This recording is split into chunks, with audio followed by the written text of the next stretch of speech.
अमीयभूषण विश्वास आमर सुरक्षा कोआलिशन आवाहक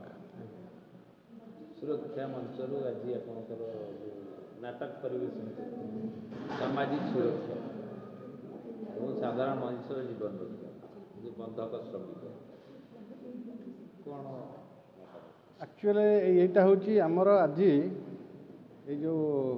bonded labour system abolition act सर 1976 रु इंट्रोड्यूस होता देश में तार आज दिन में 50 वर्ष पूरी जाऊँगी एवं यही स्वर्ण जयंती सारा देश में पालन करा आईन एवं आज आम सामाजिक संगठन बुद्धिजीवी गणमाध्यम किसी प्रतिनिधि शिक्षाविद समस्त की डाकिक आज ये आईन गुरुत्व महत्व उपर आलोचना करुचु एवं यह केमिति आमर जो बंधक श्रमिक अच्छा से सहायता करिपार एवं जो लक्ष्य आईन टी तैयारी होता से ईप्सित लक्ष्य केमिति पूरण हो पार से विषय आज संपूर्ण रूप से आलोचना पर्यालोचना चलती एवं आ भितर आम सरकार को अनुरोध करुचु जे ये जो दिनटी बॉन्डेड लेबर दृष्टिकोण आमर जो रोचंती जो माने गति श्रमिक बोली कहूचे आम दादन श्रमिक केतबेले कहीदे आम केतबेले सेमानकु ऋणग्रस्त श्रमिक कहूचे जहाँ भी कहले ये दिनटी तांकर आईनटी किंतु आमर तेलंगाना तमिलनाडु आंध्र प्रदेश एमाने गोटे आईन आनी एवं से आईन अनुसार आज दिनटी से माने राज्य स्तर में बॉन्डेड लेबर आबोलिशन डे भाव में पालन कर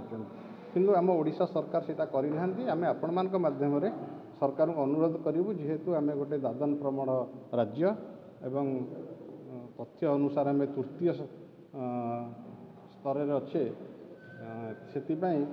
दिनटी को से तुरंत आगामी वर्षरू राज्य स्तर में राज्य सरकार तरफ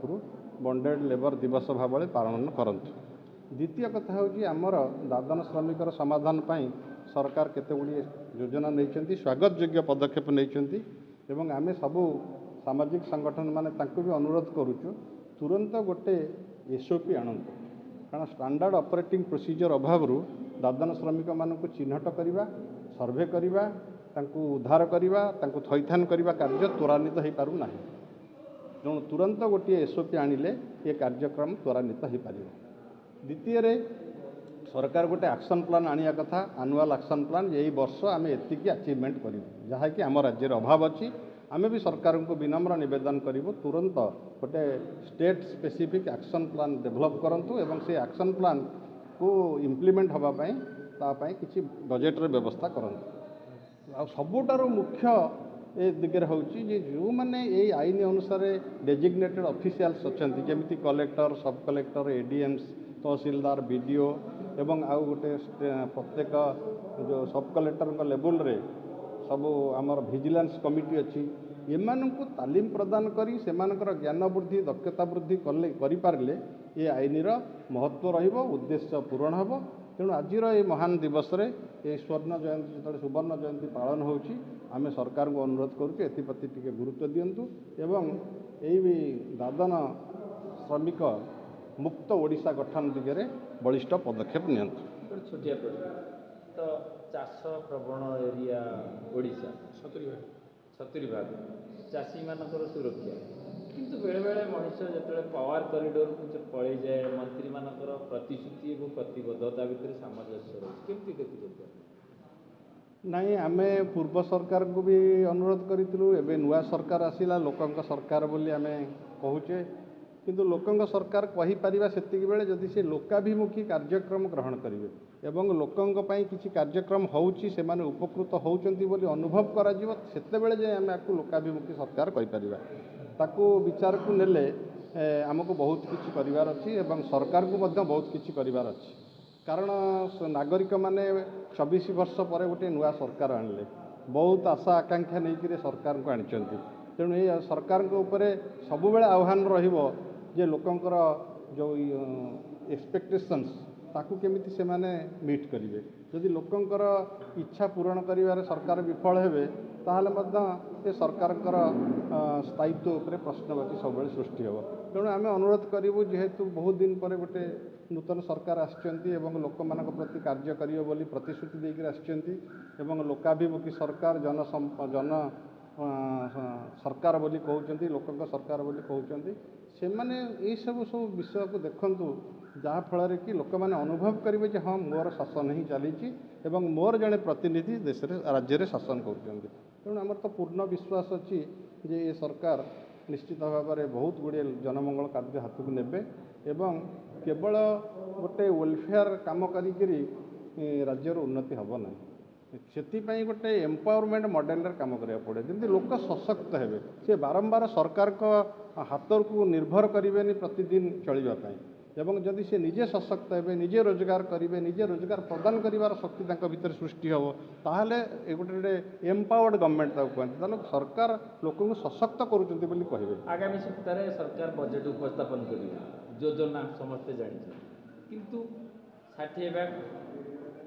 ଅର୍ଥ ଆଜ ସୁଦ୍ଧା 24 ମାସ ଭିତରେ ଖର୍ଚ୍ଚ କରି ନ ପାରିବାରୁ ଆପଣ ଦେଖିଥିବେ ଗଣମାଧ୍ୟମରେ ମନ୍ତ୍ରୀମାନଙ୍କର ପ୍ରତିଶ୍ରୁତି ଏବଂ ପ୍ରତିବଦ୍ଧତାରେ ସାମଞ୍ଜସ୍ୟ ରହିଛି। କ'ଣ ମତ ରଖିବେ ଆଜି ସୁରକ୍ଷା? ନାଇଁ, ଏଇଟା କଲେ ସରକାରଙ୍କ ପ୍ରତି ଘୋର ବିପଦ। କାହିଁକି? ଯେହେତୁ ଲୋକମାନଙ୍କର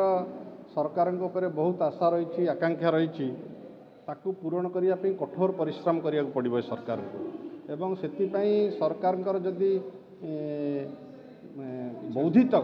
ବୌଦ୍ଧିକ ଶକ୍ତିର ଅଭାବ ରହିବ,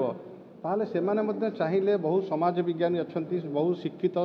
ଗବେଷକ ଅଛନ୍ତି, ପରିବର୍ତ୍ତନକାରୀ ଅଛନ୍ତି, ସାମାଜିକ ସଂଗଠନରେ 30 ବର୍ଷ 40 ବର୍ଷ ଧରି କାର୍ଯ୍ୟ କରୁଥିବା ବ୍ୟକ୍ତିବିଶେଷ ଅଛନ୍ତି, ଯେଉଁମାନେ କି ସିଧାସଳଖ ତୃଣମୂଳ ସ୍ତର ସହିତ ଜଡ଼ିତ ଅଛନ୍ତି। ସେମାନଙ୍କୁ ମଧ୍ୟ ପରାମର୍ଶଦାତା ଭାବରେ ସେମାନେ ନେଇପାରିବେ ଏବଂ ସେମାନଙ୍କ ପରାମର୍ଶ ନେଇ ଯଦି ଯୋଜନା ପ୍ରସ୍ତୁତ କରିବେ, ଖସଡ଼ା ପ୍ରସ୍ତୁତ କରିବେ, ତଦନୁସାରେ ବଜେଟ୍ ବ୍ୟବସ୍ଥା କରିବେ, ନିଶ୍ଚିତ ଭାବରେ କ୍ରାନ୍ତିକାରୀ ପରିବର୍ତ୍ତନ ରାଜ୍ୟରେ ହୋଇପାରିବ, ଏଥିରେ ସନ୍ଦେହ ନାହିଁ। ଗୋଟିଏ ବିଭାଗରେ 3 ଜଣ ମନ୍ତ୍ରୀଙ୍କର ଦାୟିତ୍ୱ, କୃଷି ମନ୍ତ୍ରୀ, ଯୋଗାଣ ମନ୍ତ୍ରୀ, କୋଅପରେସନ୍ ମନ୍ତ୍ରୀ, କିନ୍ତୁ ସେମାନଙ୍କ ଭିତରେ ସମନ୍ୱୟ ଅଭାବ ଯୋଗୁଁ ଚାଷୀମାନେ ହଇରାଣ ହେଉଛନ୍ତି।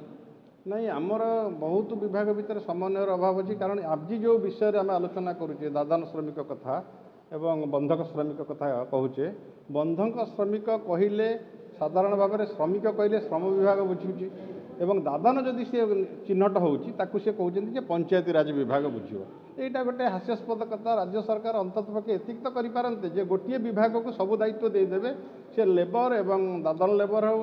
ଆମର ବଣ୍ଡେଡ୍ ଲେବର ହେଉ, ମାଇଗ୍ରାଣ୍ଟ ଲେବର ହେଉ, ଚାଇଲ୍ଡ ଲେବର ହେଉ, ସବୁ ପ୍ରକାର ଜିନିଷ ଗୋଟିଏ ଡିପାର୍ଟମେଣ୍ଟ ଡିଲ୍ କରିବ। ହେଲେ ଏଇ ଯେଉଁ ଗ୍ୟାପ୍ଟା ହେଉଛି ଡିପାର୍ଟମେଣ୍ଟାଲ ଭିତରେ, ସେଇଟା ଆଉ ହୁଅନ୍ତାନି ଏବଂ ସମନ୍ୱୟ ସ୍ଥାପନ ହୋଇପାରିଲେ କାର୍ଯ୍ୟକ୍ରମ ବି ତ୍ୱରାନ୍ୱିତ ହୋଇପାରନ୍ତା ଏବଂ ସଫଳତାର ହାର ବି ବଢ଼ନ୍ତା। ପୂର୍ବ ସରକାର 24 ବର୍ଷର ସରକାର, ବର୍ତ୍ତମାନ ସରକାର 24 ମାସର ସରକାର, କେମିତି ଦେଖୁଛନ୍ତି 24 ମାସର ସଫଳତା ଆଉ 24 ବର୍ଷର ବିଫଳତା?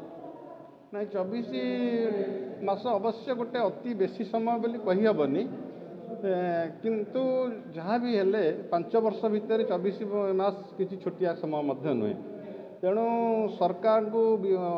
ସେଲ୍ଫ ରିଫ୍ଲେକ୍ସନ୍ କରିବାକୁ ପଡ଼ିବ, ଇଣ୍ଟ୍ରୋସ୍ପେକ୍ସନ୍ କରିବାକୁ ପଡ଼ିବ, ଆତ୍ମସମୀକ୍ଷା କରିବାକୁ ପଡ଼ିବ ଯେ ସେ ଯାହା ଯାହା କାର୍ଯ୍ୟକ୍ରମ କରୁଛନ୍ତି ଜନସାଧାରଣ କେତେ ଖୁସି ଅଛନ୍ତି ଏବଂ ରାଜ୍ୟର ପ୍ରକୃତ ସମସ୍ୟା କ'ଣ ଏବଂ କେଉଁ ସମସ୍ୟାକୁ ଆମେ ନିରାକରଣ ପାଇଁ ଅଧିକ ଅର୍ଥ ବରାଦ କରିବା ଦରକାର, ଯାହାଫଳରେ କି ସରକାରଙ୍କର କାର୍ଯ୍ୟକ୍ରମ ଜନାଭିମୁଖୀ ହେବ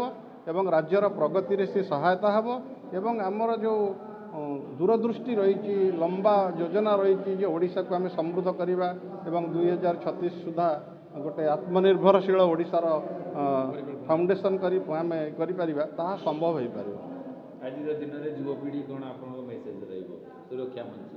ସୁରକ୍ଷା ହେଉଛି ସବୁ ସାମାଜିକ ସଂଗଠନ, ବୁଦ୍ଧିଜୀବୀ, ଶିକ୍ଷାନୁଷ୍ଠାନ ଏବଂ ସମାଜର ବିଭିନ୍ନ ବର୍ଗର ଲୋକଙ୍କର ସଂଗଠନ ଏବଂ ଆମର